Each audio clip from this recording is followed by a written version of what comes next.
Hello and good morning everyone. I welcome you all Edwards News Analysis. Today is 30 of March 2023 and we are going to discuss important news and articles from The Hindu newspaper. So let's see what important news we got today to discuss. Before starting the video, for PDF join Telegram channel Edwards News Analysis जिसके link आपको description box में provided है. Make sure video को last तक देखें so that सारी important news आपके यहाँ पर कवर हो. तो चलिए स्टार्ट करते हैं, देखते हैं आज हमें क्या क्या डिस्कस करना है. ओके, चीता बूम.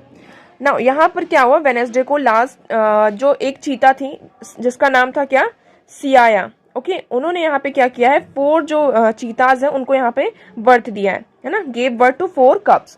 ओके, अब ये आप देखिए चीता क्या है, कंटिन्यूसली ये हमारे न्यूज में बना हुआ है, तो ये हमारे लिए बहुत ही ज्यादा इंपॉर्टेंट टॉपिक हो जाता है.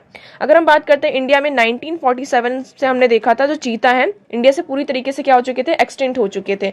और हमने ये डिक्लेयर कब किया था, 1952 में, है ना. 1947 से ऐसा मतलब चीता एक्सटिंक्ट हो चुके थे और इंडिया ने डिक्लेयर किया था कि इंडिया में 1952 में हमने डिक्लेयर किया कि इंडिया से चीता पूरी तरीके से क्या हो चुके हैं, एक्सटिंक्ट हो चुके हैं. इसी के चलते हमने यहाँ पे क्या किया था, चीता री इंट्रोडक्शन प्रोग्राम लेकर आए थे जिसके तहत हमने साउथ अफ्रीका से यहाँ पे 12 चीतास को क्या किया था, बुलवाया था. ओके, और नामीबिया से हमने यहाँ पर 8 चीतास को क्या किया था, बुलवाया था. ओके, अभी कहाँ किया था हमने re introduction program, Kuno national park. कहाँ ये कूनो नेशनल पार्क, एमपी में.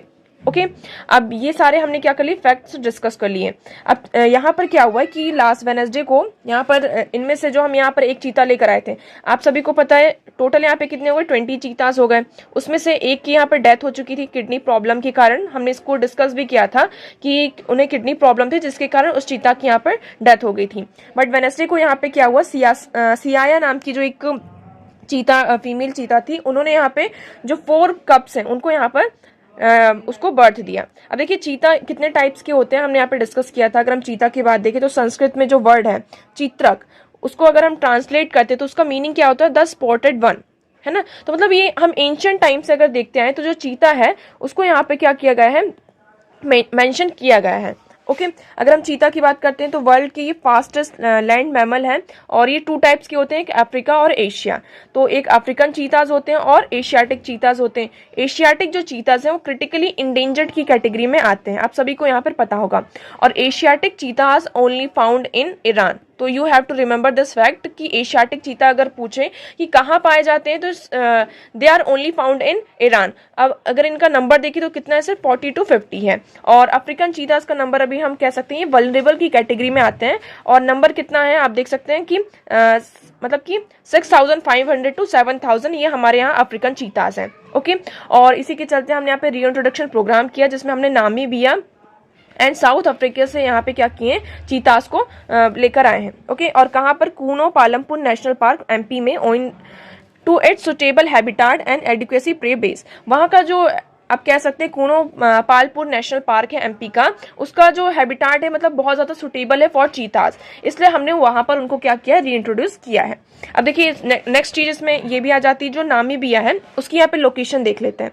ये हमारा पूरा साउथ अफ्रीकन कंटिनेंट है. यहाँ पर आप देख सकते हैं कि कौन कौन सी कंट्री है, एंग्लो, जाम्बिया से बॉर्डर शेयर हो रहा है, जिम्बाब्वे के साथ यहाँ पर आप देख सकते हैं कॉर्नर में यहाँ पर ये बॉर्डर शेयर हो रहा है, बोत्सवाना, इवन साउथ अफ्रीका के साथ भी इसके बॉर्डर शेयर हो रहे हैं. साउथ अफ्रीका को आप देखेंगे यहाँ पर, ये मैप में देख सकते हैं, तो यहाँ पर इंडियन ओशन आ जाता है और यहाँ पे अटलांटिक ओशन आ जाता है. ओके, तो आई होप आपको यहाँ पे सारी चीजें अब चीता से रिलेटेड क्लियर होंगी. नेक्स्ट मूव करते हैं. Next article is India's DPIs catching the next wave. अब डीपीआईज क्या है, डिजिटल पब्लिक इंफ्रास्ट्रक्चर. तो यहाँ पे बात की जा रही किसकी, इंडिया के डिजिटल पब्लिक इंफ्रास्ट्रक्चर की, कि वो क्या हो रहा है, कंटिन्यूसली आप कह सकते हैं कि एक फास्टेस्ट ग्रोइंग है, मतलब कि बहुत तेजी से क्या कर रहा है, ग्रो कर रहा है. ओके, अगर हम डिजिटल टेक्नोलॉजी की बात करें तो ऐसा कहा जा रहा है कि हमें एक फ्रीडम 1947 में मिली थी और ये जो दूसरी फ्रीडम है, जो डिजिटल टेक्नोलॉजी में हमें यहाँ पे फ्रीडम प्रोवाइड की जा रही है इंडिया के द्वारा, ये हमारी क्या है, सेकंड फ्रीडम के रूप में हम इसको क्या कर सकते हैं, ऑब्जर्व कर सकते हैं. ओके, तो देखिए इसमें ये भी कहा गया है कि India's DPI marks our second war for independence, economic freedom from the day to day derogatory of life and transaction which has made it become our new business. Okay, तो इसमें यही कहा जा रहा है. देखिए इसमें कुछ एग्जाम्पल्स भी दिए हैं, उसको हम यहाँ पर डिस्कस करेंगे। तो पहला फर्स्ट फैक्ट क्या आ जाता है कि 1947 में ऐसा कहा जाता है कि हमें इंडिपेंडेंस मिली है, हमें फर्स्ट इंडिपेंडेंस है। और आज के टाइम पर देखिए जो हमारा ये डिजिटल पब्लिक इंफ्रास्ट्रक्चर जो क्रिएट किया जा रहा है, जिसमें हमें इसमें जो फ्रीडम मिल रही है, ये हमारी इसको क्या है, सेकेंड फ्रीडम है।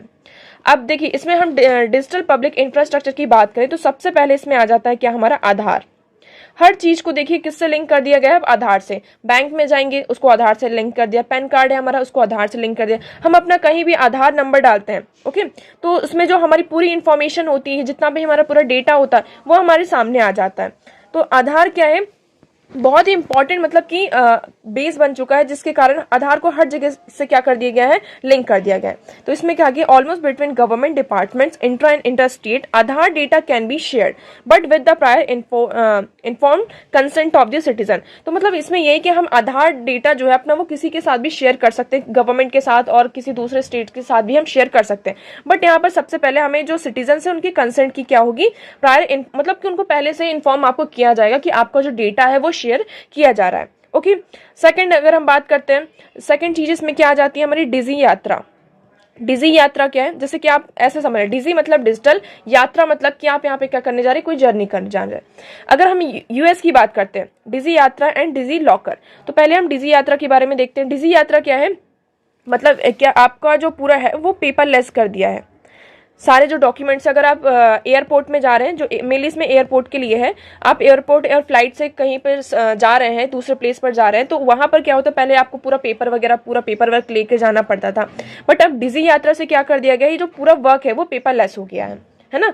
तो आप एयरपोर्ट में जाएंगे तो वहां पर जितने भी सिक्योरिटीज होती हैं सारी चीजें, तो वो उसके थ्रू वहां पे टोटल जो बोर्डिंग के क्लियरेंस जो होता है, क्लियरेंस और सिक्योरिटी चेक जो होता है एयरपोर्ट पे, आपकी वो बहुत जल्दी यहाँ पर मिल जाती है। तो देखिए यूएस में भी ऐसा प्रोविजन है। तो यूएस में क्या है, United State clear program. US में कौन सा प्रोग्राम है, क्लियर प्रोग्राम है। तो आपको यहाँ पर याद रखना है कि यूएस का क्या है, क्लियर प्रोग्राम है। बट यहाँ पर क्या होता है, इसके चार्जेस लगते हैं, ये फ्री नहीं है। इंडिया में जो डिजी यात्रा है वो क्या है, फ्री ऑफ कॉस्ट है, आपको यहाँ पे कोई भी चार्ज पे नहीं करने पड़ते हैं। बट यूएस में क्या है, इसके चार्जेस पे करने पड़ते हैं। तो देखिए ये क्या है, clear program and expedited airport security airport identity verification process है। क्या है ये, कि एयरपोर्ट में जो सिक्योरिटी होती है, आइडेंटिटी और वेरिफिकेशन प्रोसेस होती है, उसके लिए ये क्लियर प्रोग्राम लेकर गए। ये कहाँ एक्टिव है, 51 एयरपोर्ट्स में ये एक्टिव है और 15 million member at a cost of $369 पर earner for a family of a 4। और इसका कॉस्ट भी लगता है कितना, मतलब कि अगर हम पर अन्नम 1 ईयर का देखें तो 1 ईयर में अगर फैमिली में कितने मेंबर हैं, 4 मेंबर हैं, तो 4 लोगों के लिए अगर 4 एक्स्ट्रा है तो उसका अलग चार्ज लगेगा। तो पर ईयर उनको $369 रुपीज क्या करना पड़ता है, उसका जो पेमेंट है वो आपको पे करना पड़ेगा। अगर आप मतलब कि डिजी यात्रा एयरपोर्ट के थ्रू या फिर फ्लाइट्स के थ्रू यहाँ पर क्या कर रहे हैं, जर्नी कर रहे हैं अपनी। ओके, इंडिया की बात करें तो इंडिया में ही एक इसका नया वेरिएंट लेकर आया है जिसका नाम है डिजी यात्रा। इसमें क्या है, पूरा बायोमेट्रिक हमारा जो है वो क्या किया जाएगा, इसका जो हम नाम देखते हैं क्या है, बेस्ट है। तो डिजी यात्रा is a biometric enabled seamless travel experience based on facial recognition system. ये क्या है, जिसमें आपका फेस सामने आ गया और उसमें जो पूरा डेटा है, पूरा जो फेशियल रिकॉग्निशन के थ्रू इसमें जो पूरा आपका बायोमेट्रिक है वो सामने आ जाएगा। और ये क्या है, जैसे कि जो हमारे की चेक पॉइंट्स होते हैं, airport entry, security checks and boarding gate clearance, तो उस सब में आपको जो पैसेंजर है उसकी पूरी आइडेंटिफिकेशन आपके सिर्फ फेस को रिकॉग्नाइज करके किया जा सकता है। अगर हम बात करते हैं इंडिया में, तो इंडिया में अगर हम बात करते हैं तो over 188 million in airport across India in a financial year 2022। तो इसमें हम बात करते हैं बहुत ही ज़्यादा क्या रहा है, सक्सेसफुल रहा है। और इसमें से 22 जो मिलियंस वर्थ थे इंडियन इंटरनेशनल पैसेंजर, और जो ये 188 मिलियन यहाँ पर जो पैसेंजर्स है उनको यहाँ पे बायोमेट्रिक हुआ है इस तरीके से फेशियल रिकॉग्निशन के थ्रू। और उसमें से 22 जो मिलियंस है वो कौन थे, इंटरनेशनल पैसेंजर्स भी थे। ओके, नेक्स्ट अगर हम बात करते हैं डिजिटल पब्लिक इंफ्रास्ट्रक्चर की तरफ, तो नेक्स्ट हमने क्या स्टेप लिए, डिजी लॉकर। डिजी लॉकर क्या है, इसमें आपका भी जो वर्क होता है, तो कोई भी मतलब कि आप कह सकते हैं, हम इसका अगर हम पूरा बजट देखें तो DigiLocker one of the least known DPIs which today has 150 million users, 6 billion stored documents and done with a tiny budget of 50 crore. हमने मतलब कि बहुत छोटे से बजट में, मतलब 50 करोड़ रुपीस के बजट में हमने यहाँ पे डिजी लॉकर को क्या किया, तैयार किया। डिजी लॉकर क्या है, जिसमें आपका जो पूरा डेटा होता है, यहाँ पर कितना हमने डेटा सिक्योर करके रखा है, 6 बिलियन जो है हमने यहाँ पे डेटा को स्टोर करके रखा है। कितने यूजर्स का, 150 मिलियन यूजर्स का। इसका मतलब ये, फॉर एग्जांपल आप किसी यहाँ पर गवर्नमेंट एग्जाम मतलब कि गवर्नमेंट इंटरव्यू के लिए जा रहे हैं या फिर किसी एम्प्लॉयज हैं, तो वहां पर क्या होगा, सिर्फ आपका मतलब कि डिजी लॉकर के थ्रू आप वहां पे आपको जो नंबर होगा वो प्रोवाइड किया जाएगा और उसके थ्रू जो पूरा डेटा होगा, जैसे कि हम किसी इंटरव्यू में जा रहे हैं, कोई गवर्नमेंट इंटरव्यू उसके लिए जा रहे हैं, तो हमें पहले क्या था, पूरा जो पेपर होता था, हमारे जो डॉक्यूमेंट्स थे वो सारे अपने साथ कैरी करने पड़ते थे। बट अभी जब से डिजी लॉकर आ गया, इसमें हमारा जो पूरा डॉक्यूमेंट है वो स्टोर करके रखा है। सिर्फ एक क्लिक से ही आपकी जो सारी इंफॉर्मेशन होगी, जितने भी चीजें हैं वो क्या हो जाएगी, आपके सामने आ जाएगी। तो हमने यहाँ पे देखा कितने यूजर्स हैं डिजी लॉकर के, 150 मिलियन यूजर्स हैं, जिसमें हमने 6 बिलियन जो डेटा है वो उसको स्टोर करके रखा है। और सिर्फ छोटे से बजट में 7 ईयर्स में, मतलब 50 करोड़ रुपीज में हमने क्या कर लिया है, ये जो पूरा बजट है उसमें डिजी लॉकर को प्रिपेयर किया। नेक्स्ट अगर हम बात करते हैं किसकी, यूपीआई की, तो यूपीआई का जो इम्पैक्ट है वो बहुत ही ज्यादा है। हम देखें बैंक का काम क्या होता है, अगर हम यूपीआई की बात करते हैं तो यूपीआई से बहुत सारे फायदे हैं। अगर हम इसके बेनिफिट देखते हैं तो फर्स्ट क्या आता है, पैसा जो होगा, जो मनी होगा वो किसके पास होनी चाहिए, बैंक के पास होनी चाहिए। मनी किसके पास रहेगी, बैंक के पास रहेगी। जितना ज्यादा बैंक के पास यहाँ पे मनी होगा, इट मीन्स बैंक क्या है, उतना ज्यादा यहाँ पे लोन प्रोवाइड कर सकती है। ओके, सेकंड यहाँ पे जो करप्शन है, करप्शन क्या होगा, यहाँ पे कम होगा। अगर आपके हाथों में पैसा नहीं होगा तो मतलब करप्शन क्या होगा, धीरे धीरे ये कम होगा। थर्ड अगर हम बात करते हैं तो एक तरीके से इसने क्या किया है, फाइनेंशियली हमें एम्पावर्ड किया है ना। डिजिटल इंक्लूजन के थ्रू हम यहाँ पे फाइनेंशियली क्या हुए, एम्पावर्ड हुए। फॉर एग्जांपल अगर हमारे पॉकेट में, हमारे वॉलेट में 1 रुपए भी नहीं है और हमारे हाथ में क्या है, हमारा फोन है, तो हम मतलब लाखों की यहाँ पे मतलब की शॉपिंग कर सकते हैं विदाउट एनी वरी, है ना। तो मतलब अगर हम ऐसा सोचते हैं कि हम अपना वॉलेट घर पर भूल गए, but you have your phone with you, तो it means you can shopping anything, मतलब आपको जो भी शॉप करना आप शॉप कर सकते हैं। तो क्या हुआ, डिजिटल इंक्लूजन के थ्रू यहाँ पर हम फाइनेंशियली एम्पावर्ड हुए।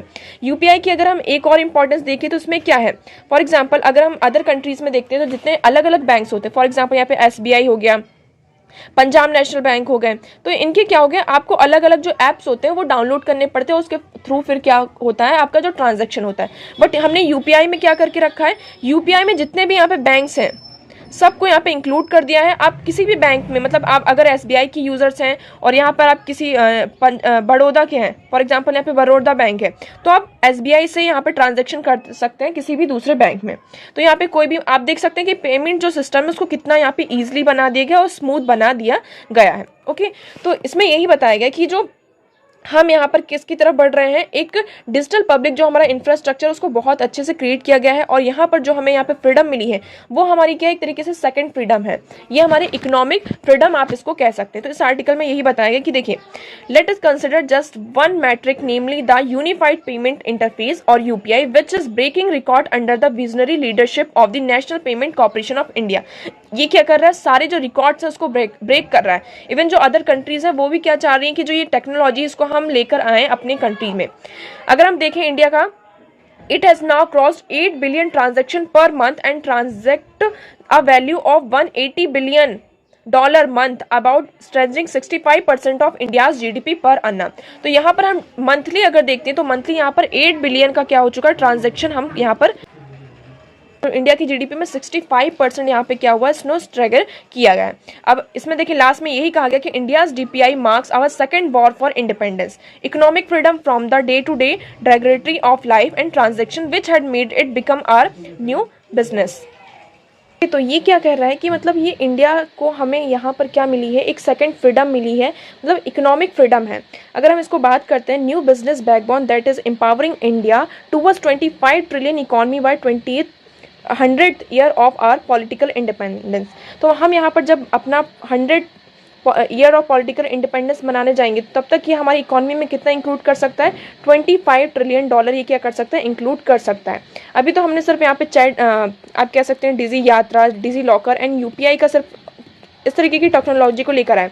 अगर हम यहाँ पे चैट जीपीटी इन सारी चीज़ों से मिलते हैं तो हम यहाँ पर क्या कर सकते हैं, imagine what new Cambrian explosion will happen when chat GPT meets India stacks. तो यहाँ पे यही कहा जा रहा है कि अगर हम चैट जीपीटी से यहाँ पे इंडिया उसको यूज़ करना स्टार्ट करता है, उसके बारे में चीज़ों को आगे लेकर आता है, तो आप देख सकते हैं कि इंडिया मतलब कितना ज़्यादा यहाँ पर आगे जा सकता है। ओके, तो आई होप आपको ये पूरा आर्टिकल क्लियर होगा। नेक्स्ट मूव करते हैं। Okay, next article is a hard hand response that strike at the roots of rights. अब यहाँ पे बात की जा रही है किसकी, जो स्ट्राइक्स के बारे में।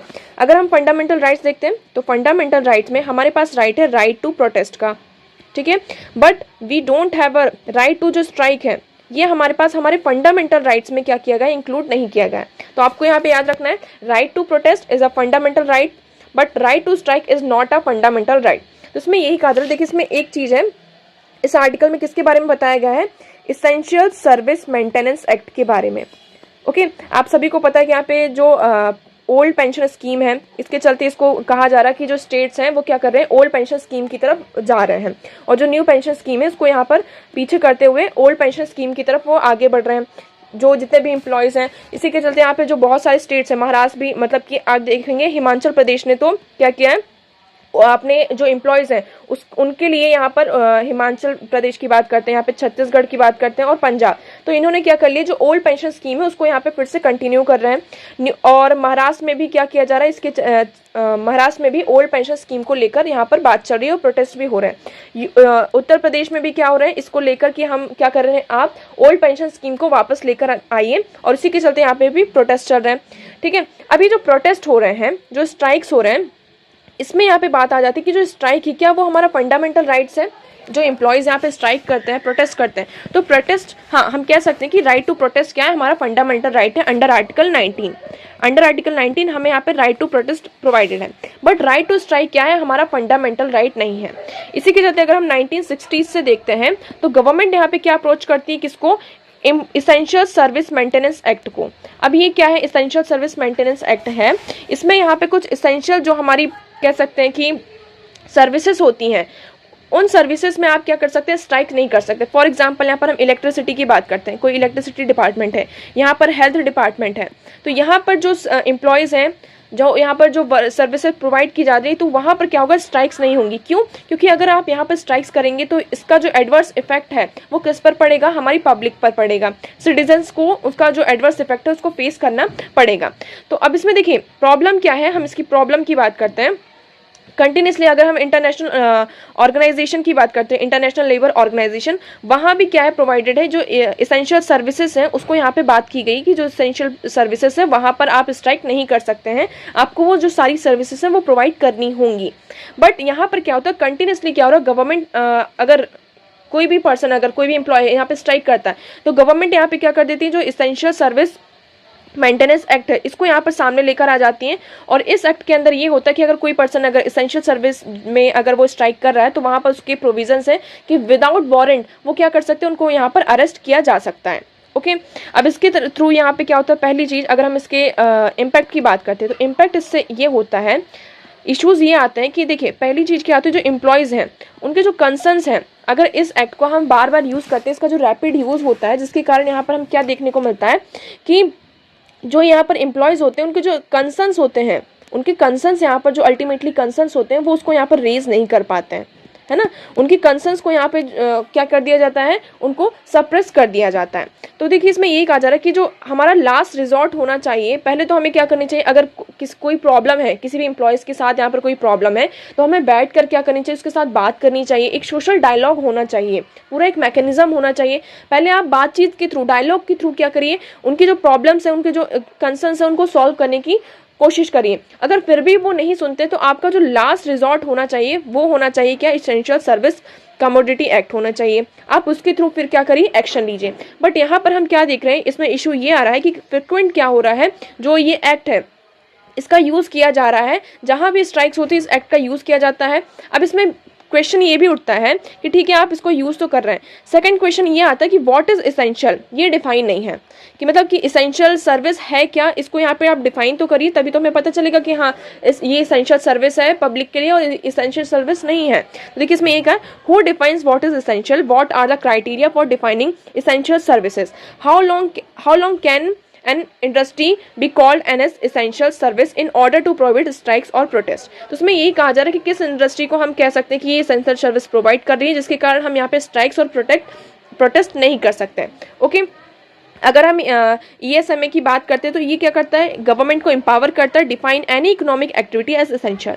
अभी जो एक्ट है इसके थ्रू यहाँ पर कौन एम्पावर है, गवर्नमेंट एम्पावर है कि गवर्नमेंट अपने अकॉर्डिंग क्या कर सकते हैं, किसी भी एक्टिविटी को या वहाँ पर क्या कर सकते हैं, इसेंशियल बना सकते हैं। For example dangerous weaponisation of the government which tilts the balance in the industry relation in the government sector dangerously towards the government। Okay तो देखिए इसमें अब देखिए अगर हम बात करते हैं इंटरनेशनल लेबर ऑर्गेनाइजेशन की, तो उन्होंने भी यहाँ पे क्या किया है, जो इसेंशियल सर्विस है उनको यहाँ पे बताया कि ठीक है आपके राइट टू स्ट्राइक से, आपके पास यहाँ पे राइट जो स्ट्राइक का प्रिंसिपल है आप उसको यहाँ पे स्ट्राइक करिए, बट जो इसेंशियल सर्विस है उसको आपको यहाँ पे ध्यान में रखना होगा। ओके तो देखिए इसमें यही कहा जा रहा है कि जो ESMA monopolise power while suppressing the democratic rights of stakeholders. India is a pluralistic democracy where protests hold an important place. Their sanctity needs to be respected by the government. Social dialogue rather than authoritarian measures will promote amicable and long-lasting solution. तो इसमें यही कहा जा रहा है कि हम क्या है, एक प्लूरिस्टिक डेमोक्रेटिक कंट्री हैं, और अगर प्रोटेस्ट जो होते हैं, स्ट्राइक्स होते हैं, वो क्या होते हैं, एक इंपॉर्टेंट रोल प्ले करते हैं किसी भी डेमोक्रेटिक कंट्री के लिए। अब यहाँ पे ये कहा जा रहा है कि गवर्नमेंट को क्या करना चाहिए, सोशल डायलॉग्स का यूज करना चाहिए rather than authoritarian measures. Okay तो आई होप आपको ये पूरा आर्टिकल क्लियर होगा कि इसमें क्या है। इसमें देखिए इसेंशियल सर्विस के बारे में बता देते हैं। ये कब आया था, 1968 में आया था। इसमें क्या किया गया है कि पार्लियामेंट ऑफ इंडिया के थ्रू इस एक्ट को यहाँ पे पास किया गया था। इसका ऑब्जेक्टिव क्या था, it was establish to ensure the delivery of certain services which is obstacled would affect the normal life of the people. तो मतलब यहाँ पर वो सर्विसेज जिसके कारण यहाँ पर जो लोगों की नॉर्मल लाइफ होती है उसको क्या करता है, ऑब्स्टिकल करता है ना, ऑब्स्ट्रक्ट करता है, तो वहां पर उसको इंश्योर करना होगा कि उसकी डिलीवरी यहाँ पर अच्छे से हो रही हो। इसमें कौन कौन सी अगर सर्विसेज की बात करें तो हेल्थ सर्विस हो गई, bus service, doctors and hospitals, तो ये सारी सर्विस इसमें इंक्लूड होती हैं। इम्प्लीमेंटेशन की बात करें तो the ESMA is a law made by the parliament of India under list of 33 of the concurrent list of 7th schedule of the Constitution of India। तो हमने इसको concurrent list में जो हमारा लिस्ट नंबर 33 है उसके थ्रू इसको क्या किया गया है, स्केड्यूल 7 में इस लॉ को बनाया गया है। ओके तो आई होप आपको इस यहाँ पर सारी चीज़ें क्लियर होंगी। नेक्स्ट हम मूव करते हैं, ह्यूमन लाइफ अबव ऑल। अब इस आर्टिकल को हमने डिस्कस किया था कि राजस्थान में क्या हो रहा है, जो डॉक्टर्स हैं वो क्या कर रहे हैं, प्रोटेस्ट कर रहे हैं। क्यों प्रोटेस्ट कर रहे हैं कि राजस्थान में एक बिल लेकर आया गया है जिसके थ्रू यहाँ पर क्या किया गया, इमरजेंसी में अगर कोई भी पर्सन यहाँ पे कोई पब्लिक हॉस्पिटल हो या फिर प्राइवेट हॉस्पिटल हो, अगर वहाँ पर जाता है तो उसको यहाँ पर क्या करना होगा, पूरी जो मतलब कि फ्री में आपको यहाँ पर जो ट्रीटमेंट है वो प्रोवाइड करना होगा। अब देखिए ये किसके थ्रू लाया गया है, आप कह सकते हैं जो हमारा राइट टू हेल्थ है ये उससे सिंक किया गया है कि राइट टू हेल्थ यहाँ पे क्या है, इसके थ्रू यहाँ पर इस एक्ट को लाया गया। इवन डॉक्टर्स भी इसको फेवर कर रहे हैं, बट इसमें कुछ प्रोविजंस ऐसे हैं जिसके कारण यहाँ पे जो डॉक्टर्स हैं वो प्रोटेस्ट कर रहे हैं। पहला प्रोविजन क्या है, पहली चीज ये बोल रहे हैं कि व्हाट इज इमरजेंसी। ये इस बिल में क्या किया गया, डिफाइन नहीं किया गया है कि व्हाट इज इमरजेंसी। मतलब कि इमरजेंसी आप हार्ट अटैक को बोल रहे हैं या फिर कोई एक्सीडेंट हो जाता है उसको आप इमरजेंसी बोल रहे हैं, या फिर किसी भी पर्सन की यहाँ पे डिलीवरी करनी है ना, किसी भी विमेन की यहाँ पे डिलीवरी करनी है तो आप उसको इमरजेंसी कह रहे हैं। तो व्हाट इज इमरजेंसी ये डिफाइन नहीं है। सेकंड चीज यहाँ पे ये कहा जा रहा है कि ठीक है यहाँ पर हम फ्री में उसको यहाँ पे क्या करेंगे, ट्रीटमेंट प्रोवाइड करेंगे XYZ पर्सन को जो भी यहाँ पे इमरजेंसी लेकर आ रहा है, बट और जो उसके एक्सपेंसेस होंगे वो कौन यहाँ पे करेगा, उसका जो आप कह सकते हैं कंपनसेट यहाँ पर कौन करेगा, गवर्नमेंट करेगी। बट ये जो प्रोसेस है कंपनसेट करने की, जो यहाँ पर पैसे हैं उसको कंपनसेट करने की, वो कैसे होगा, इसकी जो प्रोसेस है उसको डिफाइन नहीं किया गया है। थर्ड अगर इसमें बोले तो इसमें क्या किया गया, इसी बिल में एक ग्रीवेंस कमेटी बनाने की बात की गई कि क्या होगा अगर कोई XYZ पर्सन है, अगर उसको सर्विस नहीं मिलती है तो वो किसके पास जाएगा, जो ग्रीवेंस कमेटी है उसके पास जाएगा और जो अपने ग्रीवेंसेस है उसको सामने रखेगा। अब इस कमेटी में मेनली क्या है, आप कह सकते हैं जो पॉलिटिकल लीडर्स हैं वो यहाँ पर इंक्लूड हैं। ठीक है। सेकंड चीज, अगर इस कमेटी को हम बनाते हैं तो जो डॉक्टर्स का मेन काम क्या है, ट्रीटमेंट करना, वो क्या होंगे, डॉक्टर्स क्या इस कमेटी में ही रह जाएंगे तो उनका जो मेन वर्क है वो उससे यहाँ पर क्या हो जाएंगे, डाइवर्ट हो जाएंगे। ओके। और इसमें सेकंड चीज ये कहा जाए कि इसमें क्या है, पॉलिटिकल लीडर्स हैं। कौन है इसमें, पॉलिटिकल लीडर्स हैं। तो क्या हो सकता है कि फॉर एग्जांपल किसी भी यहाँ पर ABC पर्सन है, उसके यहाँ पे XYZ पर्सन के साथ क्या कह सकते हैं कि थोड़ी कन्फ्लिक्ट है या फिर इश्यूज हैं, तो क्या कर सकते हैं, वो उसको डायरेक्टली क्या कर सकता है, टारगेट कर सकता है। तो ये इस बिल के आप कह सकते हैं प्रोविजंस है जिसके कारण यहाँ पे जो डॉक्टर्स हैं वो प्रोटेस्ट कर रहे हैं। देखिए ये आर्टिकल ना बहुत ज्यादा वेग है, आप इसको पढ़ने की जरूरत नहीं है इतनी ज्यादा, इसमें सिर्फ आपको ये समझने की जरूरत है कि आपको एक बैलेंस वे मतलब अप्रोच करनी होगी। अब देखिए इसमें ये कहा कि opposition of doctors to the right to health comes from baseless misgiving. तो आपको इस आर्टिकल को एक बैलेंस वे में लेकर पढ़ना होगा। ओके तो देखिए इसी के साथ इसमें ये कहा गया कि हमने क्या, Rajasthan right to health act 2022 addresses these key issues of access and affordability. I hope आपको ये पूरा आर्टिकल यहाँ पे क्लियर होगा। नेक्स्ट हम मूव करते हैं। Next article is India needs public policy education. अब यहाँ पे बात की गई, ये जो हमारे फॉर्मर फाइनेंस सेक्रेटरी हैं उनके द्वारा ये आर्टिकल लिखा गया और इनके जो व्यूज है वो पूरे पर्सनल हैं, तो इसमें हमें इतना ज्यादा घुसने की जरूरत नहीं है। इसमें ये कहा जा रहा है कि अगर हम पब्लिक एडमिनिस्ट्रेशन की बात करते हैं, पब्लिक और पब्लिक पॉलिसी की बात करते हैं, तो उसका जो इम्प्लीमेंटेशन होता है, पब्लिक पॉलिसी कैसे बनाई जाती है, इसके बारे में इंडिया में पढ़ाया नहीं जाता है ना। पढ़ाया जाता है कुछ ही इंस्टीट्यूशन है जहां पर जो पब्लिक पॉलिसी प्रोग्राम्स है वो ऑफर किए जाते हैं। अगर हम इंडिया की बात करते हैं तो टोटल ये all India council for technical education के थ्रू ये बताया गया कि टोटल अगर हम बात करें तो 3182 इंस्टीट्यूशन है जिन्होंने अप्रूव किया है इनटेक, जिसमें से 4.22 जो लैक्स हैं वो बिजनेस मैनेजमेंट प्रोग्राम है। सारे जो अगर हम प्रोग्राम देखें जितने भी हमारे इंस्टीट्यूशन है उसमें ज्यादातर बिजनेस मैनेजमेंट प्रोग्राम है। उसमें से 130 जो पब्लिक एंड प्राइवेट है यूनिवर्सिटी, उनमें पब्लिक एडमिनिस्ट्रेशन है, और ये 29 इंस्टीट्यूट्स हैं उनमें क्या किया जाता है, पब्लिक पॉलिसी को जो प्रोग्राम है उसको ऑफर किया जाता है। बट उसमें से भी अगर हम देखते हैं तो जो कुछ इसमें स्टेट फंडेड है और 17 इसमें प्राइवेट है।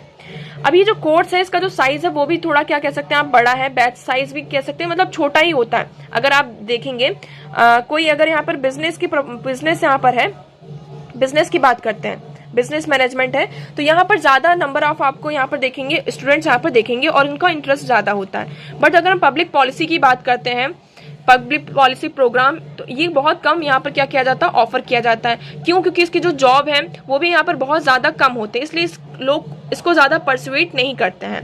तो इसके तहत यहाँ पे इन्होंने कुछ सजेशंस दिए कि आपको क्या कर सकते हैं कि जो पब्लिक मैनेजमेंट है उसको आप अपने कोर्स में, जो यूपीएससी होता है उसके कोर्स में क्या कर सकते हैं, इंक्लूड कर सकते हैं एज अ सब्जेक्ट और एज अ ऑप्शनल और एज अ एक्स्ट्रा सब्जेक्ट क्या कर सकते हैं, एडिशनल पेपर के रूप में आप इसको यहाँ पे क्या कर सकते हैं, इंक्लूड कर सकते हैं। इससे क्या होगा, देखिए हर साल यहाँ पे जो 5 लाख स्टूडेंट्स हैं वो क्या करते हैं, यूपीएससी के लिए यहाँ पे अपीयर होते हैं। अगर फॉर एग्जांपल 5 लाख में से अगर हम बोलते हैं कि सिर्फ 2000 और 3000 ही क्या हो पाते हैं, सेलेक्ट हो पाते हैं, बट ये जो 5 लाख ये जो इसकी प्रिपरेशन करते हैं, एटलीस्ट वो इस सब्जेक्ट को पढ़ेंगे तो उसके बारे में उसका नॉलेज ज्यादा होगा। ओके, सेकेंड इसमें उन्होंने क्या कहा है, अगर देखिए और नॉलेज जो होगा 5 लाख यहाँ पे पढ़ेंगे तो ज्यादा से ज्यादा लोग इसको क्या करेंगे, पढ़ेंगे। और जो यहाँ पे 2000 और 3000 जो सेलेक्ट हो रहे हैं तो वो अच्छे से अगर सिलेक्शन के बाद वो क्या कर पाएंगे, उस चीज को अच्छे से इम्प्लीमेंट कर पाएंगे। सेकंड उन्होंने यहाँ पे क्या बोला है कि हमें क्या करना, जो हमारा ट्रेनिंग इंस्टीट्यूशन है गवर्नमेंट को, वहां पर क्या लेना होगा, training institution of the government should have a larger component of public policy as a part of induction training. Also they should build up case study bank for training. तो इसमें ये कहा जा रहा है कि जो पब्लिक पॉलिसी है इसको यहाँ पर हमारी ट्रेनिंग में लेकर आना होगा। थर्ड इसमें उन्होंने क्या सजेशन दिया है कि government can create certain specialised position of public policy analysis. Government यहाँ पे क्या कर सकती है कि एक स्पेशल पोजीशन यहाँ पे क्या कर सकती है, स्पेशलाइज कर सकती है कि यहाँ पे सिर्फ कौन होंगे, पब्लिक पॉलिसी एनालिस्ट ही होंगे। तो इस तरीके से क्या होगा, अगर जितने ज्यादा यहाँ पे जॉब्स क्रिएट होंगी, देखिए जब जिस चीज में हमें जॉब के ऑफर ज्यादा रहते हैं हम उस चीज की तरफ ज्यादा भागते हैं। ठीक है, तो इसमें यही कहा जा रहा है कि हमें क्या करना होगा, जो पब्लिक पॉलिसी प्रोग्राम है, एजुकेशन है, उसको हमारे एजुकेशन सिस्टम में इंक्लूड करना होगा। ओके, आई होप आपको ये पूरा क्लियर होगा। नेक्स्ट मूव करते हैं। Next article is understanding the Russia Belarus nexus. अब यहाँ पे क्या है, इंडिया और बेलारूस नेक्सस के बारे में बताया गया कि रशिया एंड बेलारूस। अब यहाँ पे हमारे लिए 2-3 इंपॉर्टेंट चीज आ जाती हैं। पहला क्या, रशिया एंड बेलारूस। बेलारूस की बात करते हैं, इसमें नाम ही आ रहा किसका, बेलारूस का। पहले आप इसका मैप देख लीजिए, लोकेशन देखेंगे तो ये बेलारूस है, ये रशिया के साथ यहाँ पे बॉर्डर शेयर करता है और यूक्रेन के साथ भी यहाँ पे क्या करता है, बॉर्डर शेयर करता है। यहाँ पे पोलैंड आ गया। रशिया के साथ देखिए यहाँ पे रशिया भी थोड़ा सा यहाँ पर इसका भी है, ये बहुत स्ट्रेटेजिक लोकेशन हो जाती है। यहाँ पे लाटविया है और लिथुनिया है। ओके, अगर हम देखें तो क्या ये बाल्टिक जो सी है उसके साथ यहाँ पे क्या है, अपनी बॉर्डर शेयर करता है, तो आपका आंसर क्या होगा, नो। ये क्या है, एक लैंडलॉक कंट्री है। अब यहाँ पे रशिया ने क्या किया है, अपने यहाँ पे जो कह सकते हैं न्यूक्लियर वेपन्स हैं, है ना, जो टैक्टिकल न्यूक्लियर वेपन्स है, वो बेलारूस में क्या किया है, उसके जो स्टेशन है उसको यहाँ पे पुट किया है। तो देखिए Russian president Vladimir Putin announced last Saturday that Russia plans to station tactical nuclear weapon in Belarus. इससे क्या होगा, एक तरीके से आप कह सकते हैं कि बेलारूस और रशिया के यहाँ पे रिलेशन जो है आप अच्छे हो रहे हैं, और रिलेशन अच्छे थे ऑलरेडी, बट यहाँ पे क्या हो रहा है, रशिया एक तरीके से अपने जो न्यूक्लियर वेपन्स है, छोटे छोटे यहाँ पे जो न्यूक्लियर वेपन्स है, उसका जो स्टेशन है वो कहाँ प्लांट करना चाहते हैं? बेलारूस में। अब ऐसा अगर हम वेस्ट की बात करते हैं, यूएस और जो नेटो कंट्रीज हैं वो भी क्या कर सकती हैं, वो कहेंगी कि ऐसा क्यों किया जा रहा है कि जो यूक्रेन वॉर चल रहा है ना, तो आप कह सकते हैं कि यूक्रेन की तरफ से जो वेस्ट का सपोर्ट है उसके लिए यहाँ पर ये जो चीज है वो की गई है। बट यहाँ पे देखिए क्या कि Belarus geostrategic position between Russia and Ukraine and between Russia and Poland make it very important for Russia. It also shared border with 3 NATO members. अब ये जो बेलारूस है वो 3 जो NATO members हमने यहाँ पे देखा, पोलैंड, लिथुनिया एंड लाटविया, इनके साथ क्या करता है, अपने बॉर्डर शेयर करता है, और रशिया और यूक्रेन के साथ भी क्या करता है, ये बॉर्डर शेयर करता है। इसलिए ये बेलारूस जो है बहुत इंपॉर्टेंट रोल प्ले करता है हमारे लिए। तो अभी इसमें आगे क्या इसके एडवर्स इफेक्ट निकलते हैं वो आगे आएगा, तो इसको हम डिस्कस करेंगे। नेक्स्ट मूव करते हैं, how to manage India solar PV waste problem. अब यहाँ पे जो इंडिया का आप कह सकते हैं फोटोवोल्टिक जो वेस्ट है उसको यहाँ पे मैनेज करने की बात की गई। फोटोवोल्टिक पोल्यूशन की अगर हम बात करें, देखिए हम यहाँ पे क्या करने जा रहे हैं, सोलर पावर प्लांट, हम एक सोलर हब बनने जा रहे हैं, ठीक है। हम यहाँ पे सोलर पावर प्लांट को स्टैब्लिश कर रहे हैं, बट कुछ दिनों बाद क्या होता है, जो हम यहाँ पे पैनल का यूज करते हैं वो कुछ दिनों बाद यहाँ पे खराब भी होंगे, तो उससे क्या होगा, वेस्ट भी जनरेट होगा। तो अगर हम इंडिया की बात करते हैं, globally India has world the 4th highest solar PV deployment. India की बात करते हैं तो वर्ल्ड में हम यहाँ पे 4th नंबर पर है सोलर पीवी डिप्लॉयमेंट में। हम यहाँ पे सोलर कैपेसिटी हमने कितनी इंस्टॉल कर चुकी है, 62 गीगा वॉट यहाँ पर हमने 2022 में क्या की है, इंस्टॉल की है। इससे अगर हम वेस्ट की बात करते हैं तो international renewable energy agency India could generate 50,000 to 3,25,000 tons of PV waste by 2030। तो इसमें ये बताया जा रहा है कि 2030 तक हम यहाँ पर क्या कर सकते हैं, 50,000 to 3,25,000 तक जो हमारा वेस्ट है, पीवी वेस्ट है, उसको हम जनरेट कर सकते हैं, और 2050 तक हम यहाँ पे 4 मिलियन जो टन्स है वो वेस्ट जनरेट करेंगे। अब इसका जो वेस्ट है उसको किस तरीके से रिसाइकल और रिकवर्ड किया जा रहा है, इसमें देखिए अगर हम बात करें क्या क्या चीजें, सिलिकॉन है, जो पैनल वो किससे बना होगा, सिलिकॉन मैट से, कैडमियम से, और इसमें एक ग्लास भी होगा। तो इसको आप किस तरीके से मतलब कि रिसाइकल और रिकवर्ड कर सकते हैं, तो 50% जो वेस्ट है उसको हम रिकवर्ड कर सकते हैं। जैसे कि जो आप कह सकते हैं ग्लास शीट है जिसका यूज किया जा रहा है, कॉपर वायर्स है, बैक शीट है, सिलिकॉन वेफर्स है, इनका यूज हम फिर से कर सकते हैं। और जो चीजें हैं जिसको हम यूज नहीं कर सकते तो उसका जो पूरा मैनेजमेंट है उसको हम कैसे करेंगे। तो देखिए, India needs to surmount significant collection, storage, recycling and repurposing challenges. The market of repurpose or reuse, recycle of PV waste is mislocated in India due to lack of suitable incentives and scheme in which business can invest. तो उसमें अब यही कहा जा रहा है कि India को एक सुटेबल मतलब कि लेकर आना होगा जिसके थ्रू हम ये जो पीवी वेस्ट है उसको रिसाइकल कर पाए। ओके, तो India is expected to generate the enormous amount of PV waste over the next 20 years. तो यहाँ पे ये एक्सपेक्ट किया जा रहा है कि ओवर द नेक्स्ट 20 ईयर्स हम यहाँ पर बहुत ही लार्ज अमाउंट में क्या कर सकते हैं, जो हमारा पीवी वेस्ट है उसको जनरेट करेंगे। ओके, तो आई होप आपको ये पूरा क्लियर होगा। तो आज के लिए इतना ही, आई होप आपको सारी चीजें यहाँ पर क्लियर होंगी। For PDF join Telegram channel Edwards news analysis. Video कैसा लगा कमेंट सेक्शन में जरूर बताइएगा। Thank you so much for discussion.